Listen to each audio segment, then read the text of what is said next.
అధిక బరువుతో బాధపడుతున్నారా? వినిలాస్ వెయిట్ లాస్ డైట్ ప్లాన్ తో ఇంటి దగ్గర నుంచి హెల్దీగా బరువు తగ్గండి. జానీ మాస్టర్ రిమాండ్ రిపోర్ట్ లో సంచలన విషయాలు వెలుగులోకి వచ్చాయి. తన వద్ద పనిచేస్తున్న లేడీ అసిస్టెంట్ కొరియోగ్రాఫర్ చేసిన ఆరోపణలు నిజమయ్యాయి. ఇదివరకే సదరు యువతి పోలీసులకు ఫిర్యాదు చేసింది. తనను జానీ మాస్టర్ అత్యాచారం చేశాడని, పలుమార్లు కొట్టాడని, బెదిరించాడని, అంతేకాకుండా మతం మార్చుకుని పెళ్లి చేసుకోవాలని ఒత్తిడి కూడా చేశాడని పేర్కొంది. ఈ విషయాలన్నిటిపై పోలీసులు కేసు నమోదు చేసుకుని విచారణ చేపట్టారు.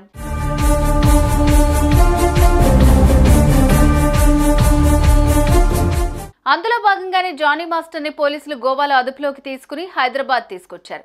హైదరాబాద్ కోర్టులో ప్రొడ్యూస్ చేయగా హైదరాబాద్ కోర్టు ఆయనకు 14 రోజుల రిమాండ్ విధించింది. ఇక తాజాగా జానీ మాస్టర్ రిమాండ్ రిపోర్ట్ వెలుగులోకి వచ్చింది. ఈ రిమాండ్ రిపోర్ట్ లో సంచలన విషయాలు వెలుగులోకి వచ్చాయి.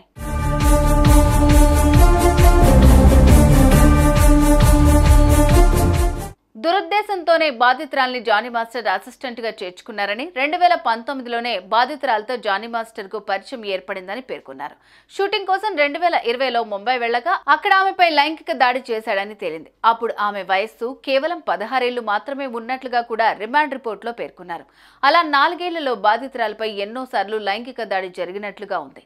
ఈ విషయం బయటికి చెప్తే సినిమా అవకాశాలు రాకుండా చేస్తానని కూడా జానీ మాస్టర్ బెదిరించాడు. జానీ మాస్టర్ తో పాటు జానీ మాస్టర్ భార్య కూడా బెదిరింపులకు దిగిందని పేర్కొన్నారు.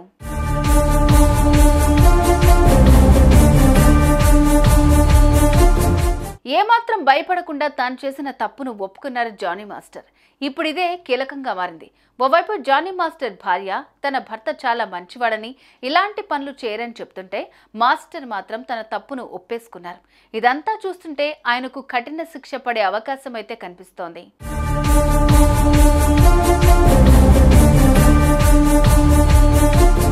బాధితురాలపై మొదటిసారి లైంగిక దాడి చేసినప్పుడు ఆమె వయస్సు 16 ఏళ్లు, అంటే మైనర్.